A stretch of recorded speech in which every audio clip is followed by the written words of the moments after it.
Hello dear learners, I welcome you all to this module on the Meira Paibis of Manipur, and the purpose of this module is to showcase it as a success story of women's collective initiatives to empower themselves through participation in economic activities to secure livelihood. In the previous module, we have gone through the initiative called SEWA, that means Self-Employed Women's Association, which is a trade union based in Ahmedabad and which was formed for providing livelihood opportunities to women for their economic empowerment. There are various small and large sector enterprises which have been launched for ameliorating the status of women as well as girls who are generally deprived of their rights and ownership in the family as well as in the society. Perhaps we all know that in order to enable us to live with dignity and with a sense of responsibility, some social movements have taken place from time to time in certain parts of the country. The Meira Paibi movement is one of them, which took place for removing and reducing social injustice and deprivation prevalent against women or mothers in a northeast Indian state like Manipur. This movement would keep reminding us that for starting or getting the required livelihood, there is a need to reduce social inequalities and social deprivation among the people, irrespective of their class, caste, and gender. Therefore, in order to create some awareness among the learners like you regarding how a social movement like the Meira Paibi played a major role in ensuring socio-economic mobilization and political empowerment of women in an Indian state like Manipur, this module is included as part of the MOOC on skill development of the youth and their livelihood. Besides, it is important to note that such movement played a constructive role in a more complex and conflict situations in Manipur. Besides, for ensuring economic mobility, particularly for the disadvantaged groups of the society, history also reminds us that there is a need of some organizations or groups that speak about the rights or ownership of the marginalized sections and bring economic mobilization in a collective form. The Meira Paibi is such a social movement that was formed to raise ownership of the women in a collective way. I hope that the success story of the Meira Paibis will encourage you and also motivate you to lead a life of dignity as a responsible citizen with adequate knowledge and tenacity to work for the betterment of yourselves and for your own societies. Let us quickly look at who are the Meira Paibis. Meira Paibi is the Manipuri word for a woman with a flaming torch in hand. It is loosely translated as a woman torch bearer. Manipur is a small state in the northeastern region of India and has a long connection with Assam. At the time of independence, Manipur was a princely kingdom and became part of India in October 1949. Meira Paibi is an epitome of female empowerment. Its uniqueness lies in the power of women in a few socially accepted activities in a patriarchal society. Despite the restrictions faced by a woman, Meira Paibis or a group of women torchbearers has played an determining role in the fight against social injustices in the Manipuri society as well as in empowering women. Women's empowerment is the process and the outcome of the process by which women gain greater control over material and intellectual resources and challenge the ideology of patriarchy and gender-based discriminations against women in all the institutions and structures of society. It has a transformative influence on women as a whole.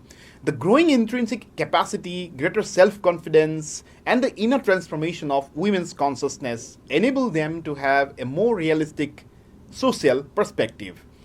Agency, an important component of empowerment, include the ability to formulate strategic choices, to gain autonomy and to control resources and decisions and take decisions that affect important life outcomes. Women are expected to develop the authority, greater freedom of movement, autonomy and attitudinal changes through education, work participation and exposure to mass media.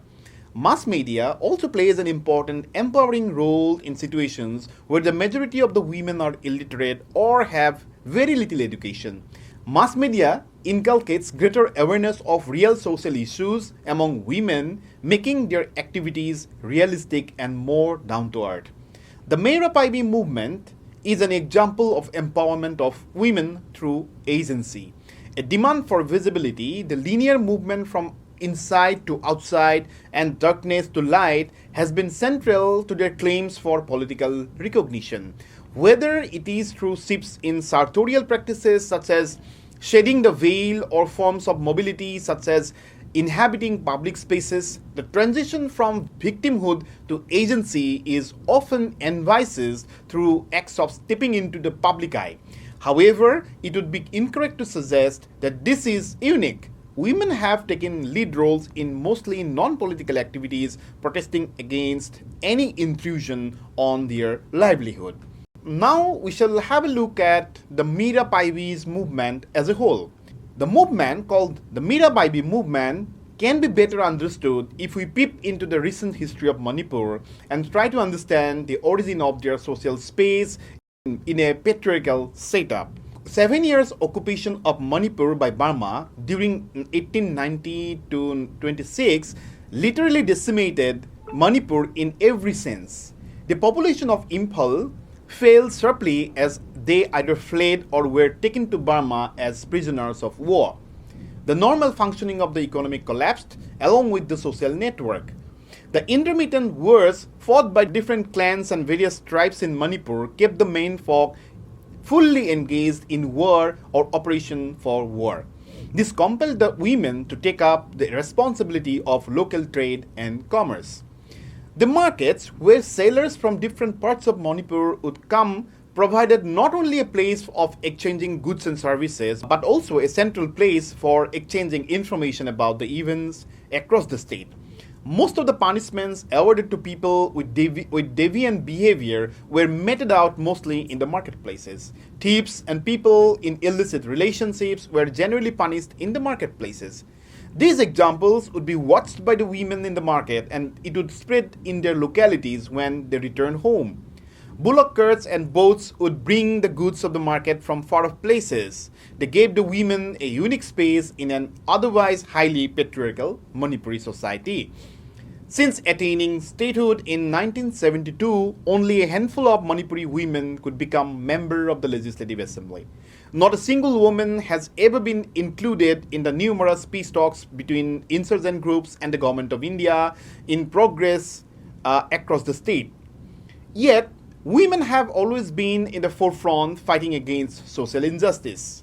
They are the guardian angels, particularly in the Meitei society, protecting it from evils like alcoholism, unjustified arrest by state actors, drug abuse, etc. Some of them have taken up issues like crimes against women, trafficking of women and girls, family disputes, and provisions of support to destitute women, etc. The members of the Meira Paibi group, known as Imas or mothers, are highly respected and rarely have they been ever charged for being without integrity. Most Meira Paibis are married women, and by an unwritten convention, young women generally are not members of the Meira Paibis. The Meira Paibis can be considered a manifestation of women's place in the Meitei society. The Meira Paibi movement grew out of the seeds sown in earlier engagements of Manipuri women against social injustice. They have always occupied a significant place in the society by organizing themselves against what they considered to be social injustice. In the recent past, they challenged the British authority in 1904 and 1939 in the form of first women's agitation and second women's agitation, respectively. In 1904, the Manipuri women rose against the order of the British officials to make all men folk to go to Myanmar to collect wood for reconstruction of a house burned by unknown arsonists. The British officials relented and the order was withdrawn. In 1939, women agitated against the state authority comprising the king and the British political agent against excessive export of rice, leading to scarcity of rice. It became known as the Second Women's Agitation, which is observed on December 12 every year as Nupi Lan. The uniqueness of the movement, however, lies in the fact that in the emergence of a new Manipur after the end of the Second World War, it was the women of Manipur who emerged as the vanguard of change. The president of Nikhil Manipuri Mahasabha, Hijam Irawat Singh, came out openly in support of the women agitators. He resigned and formed the new political organization called Manipur Praja Sammelani on 24 December 1939. Irawat and his followers helped in the transformation of the issue of the movement from being a purely economic one to a broader political issue. It will be correct to say that the above mentioned two women's agitation had sown the seeds of the spirited action characterized by defiance of the authority by women in a patriarchal society. The seeds of defiance and the spirited fight against social injustice sown in these events seamlessly led to the emergence of Manipuri women as the largest grassroots civilian group fighting against the atrocities and human rights violation in Manipur by state and non-state actors. The early 70s witnessed the society sinking in alcoholism, drug, and narcotics. Women volunteered as usual to take head of these social evils. Women vigilant groups known as the Nesabandis rose against alcoholism, drug addiction, and violence against women. They lobbied extensively for prohibition of liquor. Prohibition was introduced officially in Manipur in 1991, and since then, every attempt by the government to lift it to earn the much needed revenue has been thwarted by the powerful Meira Paibi lobby. In one such state level conference to take stock of the benefits and costs of prohibition in the state, late Ima Kombi, a renowned woman activist from Manipur, openly declared that it could be lifted over her dead body only. The next phase of the women's movement as a collective force in Manipur was in the beginning of the 1980s when Manipur was wrecked by insurgency. The Manipur Valley was declared a disturbed area where the infamous Armed Forces Special Powers Act 1958 became operational and large contingents of security and paramilitary forces were deployed. This act gave untrammeled power to the security personnel. This act literally gave power to the security personnel to arrest and even kill suspects without the normal process of law. Every youth became vulnerable to disappearance, arrests, and killing when innocent civilians were affected due to the indiscriminate arrests and assaults, killings, disappearance of youths, raping of women, sexual abuse of minor boys, etc. Women spearheaded a movement to protect the innocent people, which eventually became known as the Meira Paibis or torchbearers, and their organization as the Meira Paibi organization. Torches were symbols of female civic existence which continuously underlined and recalled the vital socio-political role that women played in archaic and classical Athens. Torch-bearing females signified their escape from secluded quarters of the household. The use of torch as a weapon symbolizes the declaration of a just war, or the use of fire as a sacred symbol underscoring the sanctity of the movement. The movement reappeared in the limelight when Manorama, a young lady, died in the hands of the Assam Rifles personnel under mysterious circumstances in 2004. The shocked people unleashed the phase of civil disobedience through bandhs and dharnas. Incidentally, the report of the inquiry commission that investigated this event was never made public, and the recommendation of the Jivan Reddy Commission to repeal this act was not implemented. The women were so shocked that 12 prominent Meira Paibi leaders protested by disrobing themselves in front of the main Assam Rifles camp in the heart of Imphal. The landmark protest called attention to the conception of the body as a markedly public site, both formed through and participating in regimes of visuals. This deliberate act of unclothing and the verbal challenge created the effect of a conscious deployment of the body. 28 May and 29 December are important dates for the Meira Paibi movement. 28 May 1980 marked the date of S. Priya Devi, who was protesting against the atrocities committed by the CRPF subsequent to an earlier attack on the CRPF, and it is observed as the Meira Paibi Day. 29 December 1980 was the day when Lorembam Ibomcha, an innocent civilian, died in the custody of J&K Rifles after being falsely implicated in a bomb blast, and this has come to be considered the foundation day of the Meira Paibi movement, a statement endorsed by none other than Ima Ramani, a leading activist of the movement. Now we shall have a look at the economic and livelihood dimension of the Meira Paibi movement. It is not that the Meira Paibis have never been challenged internally. The army had tried to manipulate the women vigilance by unleashing operations which involve patronizing the Meira Paibi through various incentives in cash and kind. Political parties are also looking at these groups as vote banks and a potential support base in their activities. Several NGOs also have stepped in to guide these newly organized women towards SHGs, that means self-help groups. With the sporadic nature of work of these Meira Paibis, some of them started looking for year-long activities which will not only be remunerative but will also have respectability for exposing the women to various livelihood strategies.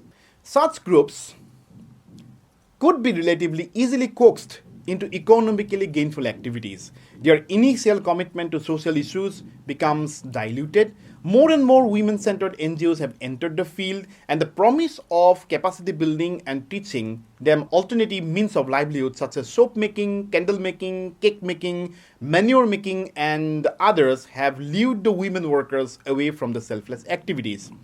Over time, the Meira Paibis also became involved in resolving family conflicts, in checking and controlling immoral traffic, and in arresting and handing over the persons who are involved in drug trafficking, etc. Every middle-aged Meitei woman has doubled up as the Meira Paibis in the time of crisis. The Meira Paibi movement has become a training ground for women in various activities, and undoubtedly it has imbibed critical skills among the women folk. For example, in Manipur, the Ima market, or which is also known as Nupi Keithel, that means the women's market, is one of the model markets which are run and managed by women in Impal. If we look at the history of the market, it was established in the 16th century following the imposition of labor system called Lalup Kaba in around 1533, which was a forced labor system in Manipur requiring the male members of the Meitei community to work in distant lands or to serve in the army. As a consequence of the system, women had to support their households by cultivating their fields or weaving textiles and then selling the products on improvised markets. The improvised markets finally led to the formation of the Ima Keithel or Ima market. Following India's independence, this Ima market regained prominence as a commercial center and a hub of socio-political discussion. For managing and starting the Ima market in a large scale, and eventually the Meira Paibi movement has played a major role in terms of increasing the economic mobility and empowerment of women, particularly the mothers of Manipur. It maintains a custom of only allowing women who have been married at least once to set up stalls in the market. The women vendors include those who are divorced or have been widowed in the insurgency in Manipur. The vendors are primarily in the age group of 45 to 70 years.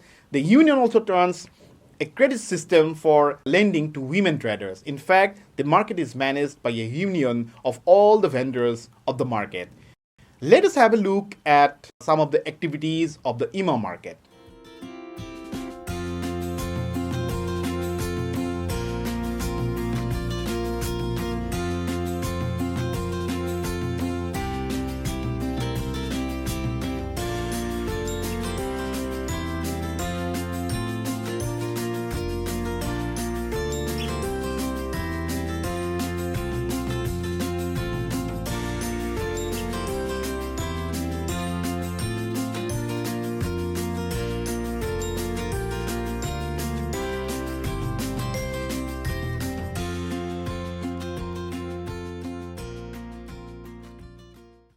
Let me come to the concluding part of this module.